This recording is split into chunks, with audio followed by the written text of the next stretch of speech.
रामबाण क्लासेज के डिजिटल मंच पे आपका स्वागत है और मेरा नाम है बलराम योगी। और मैंने पिछली क्लास में आपको बताया था कि अपन एक नवीन रियासत के बारे में चर्चा करने वाले हैं, अर्थात एक नए चैप्टर के बारे में चर्चा करने वाले हैं। और आज अपन पढ़ेंगे करौली के इतिहास के बारे में।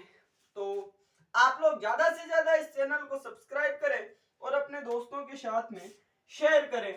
तो बात करें अगर अपन करौली की, तो जो ये करौली रियासत थी, करौली, तो करौली जो रियासत थी, इस करौली रियासत में यादव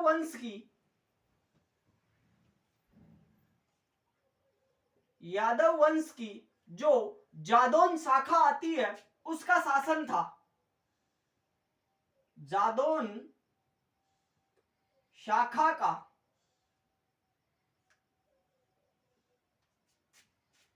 शासन था, अर्थात करौली में जो यादव राजवंश था इसकी जादौन शाखा का शासन था।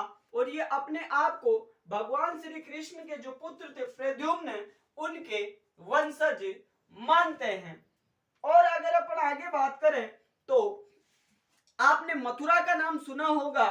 तो जो मथुरा है, मैं बात बताऊं आपको, जो मथुरा है, मथुरा, तो इस मथुरा में जो सूरसेन शाखा थी, जिसको अपन सूरसेन जनपद भी कहते हैं, सूरसेन शाखा। पहले मैं आपको क्या बता रहा हूं कि करौली में यादव वंश की किस शाखा का शासन था, तो आप बताओगे सर जादौन शाखा का शासन था। कहां पे? करौली में। और पास ही में इस करौली के समीप मथुरा पड़ती है, तो मथुरा में सूरसेन शाखा का शासन हुआ करता था। तो ऐसा माना जाता है कि इस सूरसेन शाखा का एक बंदा जिसका नाम विजयपाल था,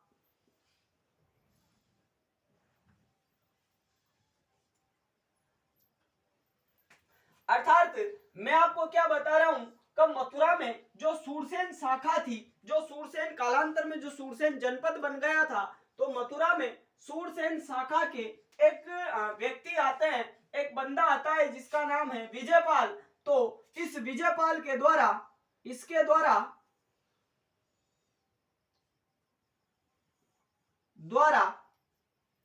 1040 ईस्वी में 1040 ईस्वी में बयाना को अपनी राजधानी बनाया गया। बयाना को अपनी राजधानी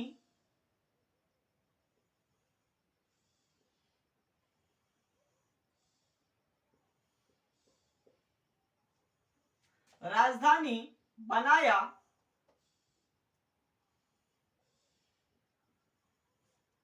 गया। बयाना को अपनी राजधानी बनाया गया। इसी कारण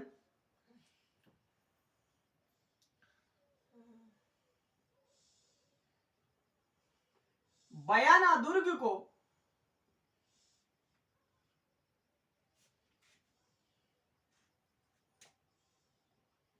विजय मंदिर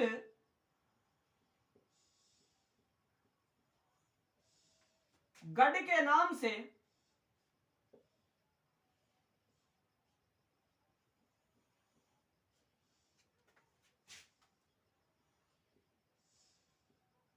जाना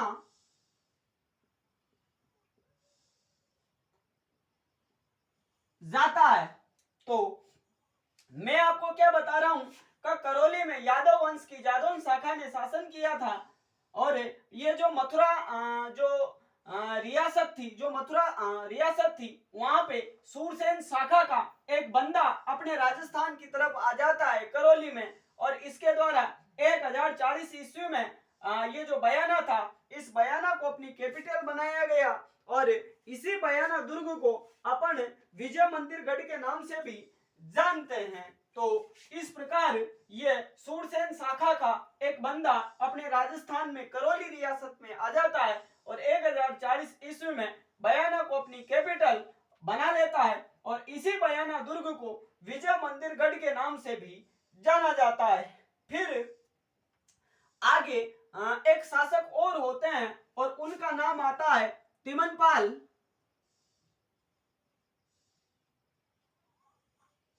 तिमनपाल तो इसने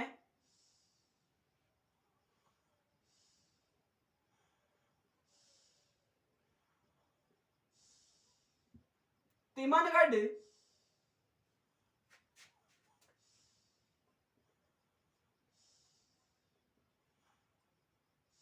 किला, इसने तिमनगढ़ का किला बनवाया और तिमनगढ़ को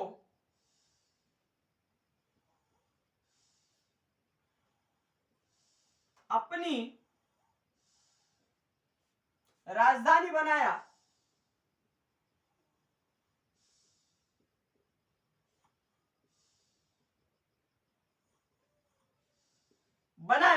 तो तिमनपाल के द्वारा तिमनगढ़ के किले का निर्माण करवाया गया, तिमनगढ़ फोर्ट का निर्माण करवाया गया और तिमनगढ़ को अपनी कैपिटल भी बनाया गया था। उसके अलावा एक बात आप याद रखोगे, यहाँ पे तिमनगढ़ में ननद भोजाई का कुआं स्थित है। इस बात को आप विशेष रूप से याद रखना। तिमनगढ़ में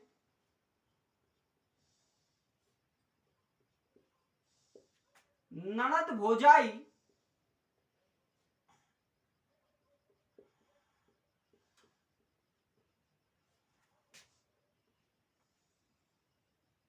कुआं स्थित है।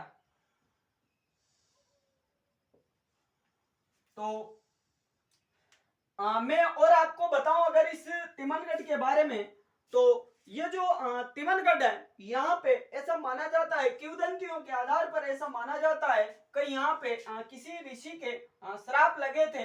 इस वजह से ये जो तिमनगढ़ था, इस तिमनगढ़ के सभी जो व्यक्ति थे, सभी जो आदमी थे, वो क्या है, पत्थर की मूर्तियां बन गए थे। तो अभी भी जब तिमनगढ़ की अगर खुदाई का कार्य करवाया जाता है या किया जाता है, तो वहां पे काफी मात्रा में अपन को पत्थर की मूर्तियां प्राप्त होती है। तो एक बार फिर मैं आपको बताता हूं, करौली, तो करौली में यादव वंश की जादौन ब्रांच का शासन था। फिर मैंने आपको बताया कि मथुरा में सूरसेन शाखा का भी शासन था और सूरसेन शाखा का एक बंदा विजयपाल 1040 ईस्वी में मथुरा से अपने राजस्थान की तरफ आता है और जो बयाना है, इस बयाना को अपनी कैपिटल बना लेता है और इसी बयाना दुर्ग को विजय मंदिर गढ़ के नाम से भी जाना जाता है।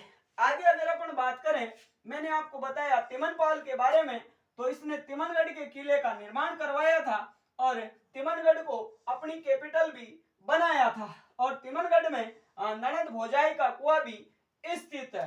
तो आप इसको नोट आउट कर सकते हो। अब अपन अगले जो शासक बनते हैं करौली के, कुंवरपाल, उनके बारे में चर्चा करने वाले हैं। तो कुंवरपाल के समय की ज्यादा कोई बातें है नहीं, लेकिन इनके समय की एक वेरी वेरी इंपॉर्टेंट बात आती है, तो आप उसको विशेष रूप से याद रखना। तो अगले जो शासक बनते हैं करौली के, उनका नाम आता है कुंवरपाल।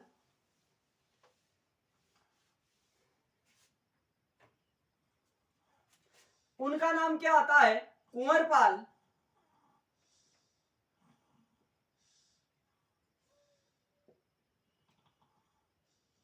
कुंवरपाल तो इनके समय में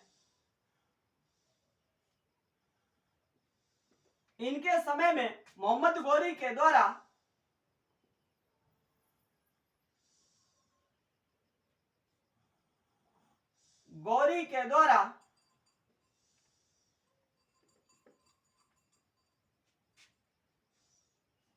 इनके समय में मोहम्मद गौरी के द्वारा तिमनगढ़ पर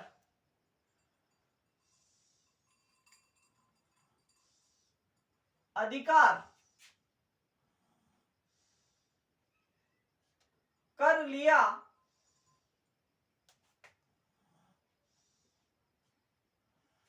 लिया जाता है।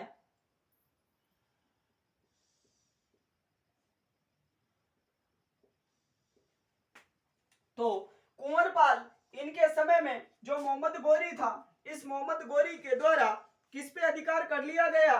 तो आप बताओगे तिमनगढ़ पर अधिकार कर लिया गया था। फिर अगले जो करौली के शासक होते हैं उनका नाम आता है अर्जुन पाल।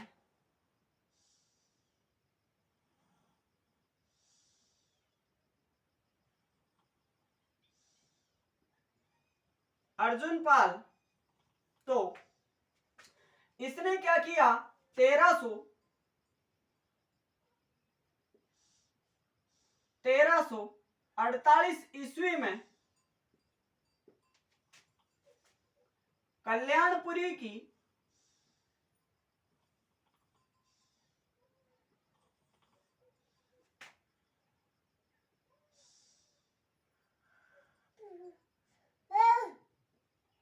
स्थापना की। इसने 1398 ईस्वी को कल्याणपुरी की स्थापना की थी और करौली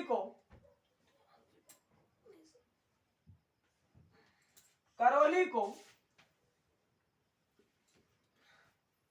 अपनी राजधानी बनाया गया।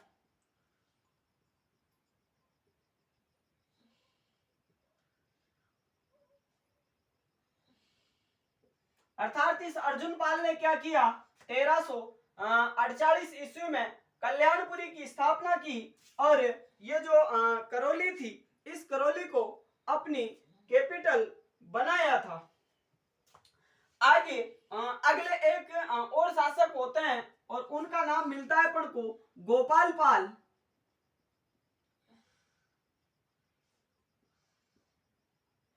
गोपाल पाल, तो इसने क्या किया था? जो हुरडा सम्मेलन था उसमें भाग लिया था।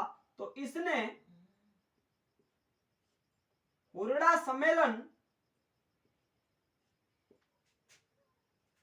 जिसकी अध्यक्षता जगत सिंह सेकंड के द्वारा की गई थी, तो इसने हुरडा सम्मेलन में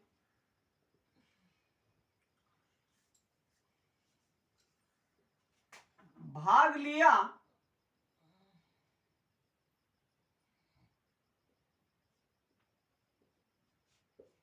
इसने हुरडा सम्मेलन में भाग लिया था। और क्या किया इसने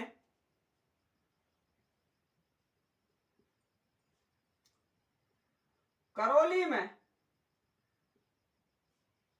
मदन मोहन जी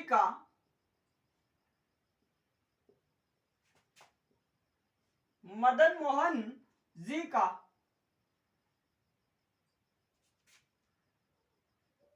मंदिर बनवाया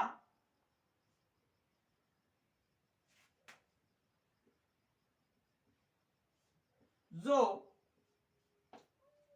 गौड़ीय संप्रदाय का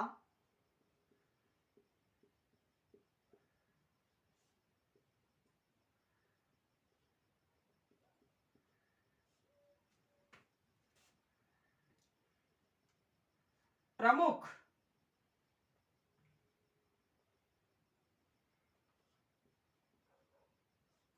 मंदिर है। और अगर आपसे पूछे इस गौड़ीय संप्रदाय के प्रवर्तक कौन थे, तो आप प्रवर्तक का भी नाम याद रखना, क्योंकि वैसे तो यहाँ पे बताना जरूरी नहीं है, लेकिन फिर भी मैं आपको बताता हूं। तो गौड़ीय संप्रदाय के जो प्रवर्तक माने जाते हैं उनका नाम अपन को क्या मिलता है? चैतन्य महाप्रभु।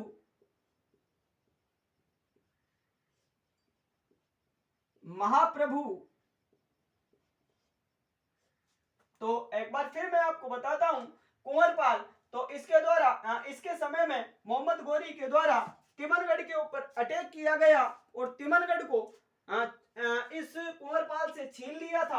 अर्थात तिमनगढ़ पे इस मोहम्मद गोरी के द्वारा अधिकार कर लिया गया था। फिर अगले शासक बने अर्जुन पाल और इसने 1348 ईस्वी में कल्याणपुरी की स्थापना की और कल्याणपुरी की स्थापना की और इसने करौली को अपनी कैपिटल बनाया था। फिर अगले शासक थे गोपाल पाल, तो इसने हुरडा सम्मेलन में भाग लिया था जिसकी जो अध्यक्षता थी वो जगत सिंह सेकंड के द्वारा की गई थी। और इस गोपाल पाल ने करौली में मदन मोहन जी के मंदिर का निर्माण करवाया और ये मदन मोहन जी का जो मंदिर है ये गौड़ीय संप्रदाय का प्रमुख मंदिर माना जाता है और गौड़ीय संप्रदाय के प्रवर्तक माने जाते हैं चैतन्य महाप्रभु। तो आप इसको नोट आउट कर सकते हो। अब अपन करौली के और जो शासक बचे हुए हैं उन शासकों की चर्चा करेंगे अपन अगली क्लास में। तो आप लोग इसको नोट आउट कर सकते हो। आप लोग ज्यादा से ज्यादा इस चैनल को सब्सक्राइब करें और अपने दोस्तों के साथ में शेयर करें। तो इन्हीं शुभकामनाओं के साथ में आज के इस सेशन को अपन यहीं पे विराम देंगे। तो आज की क्लास और अभी के लिए इतना ही। धन्यवाद। आपका दिन शुभ हो।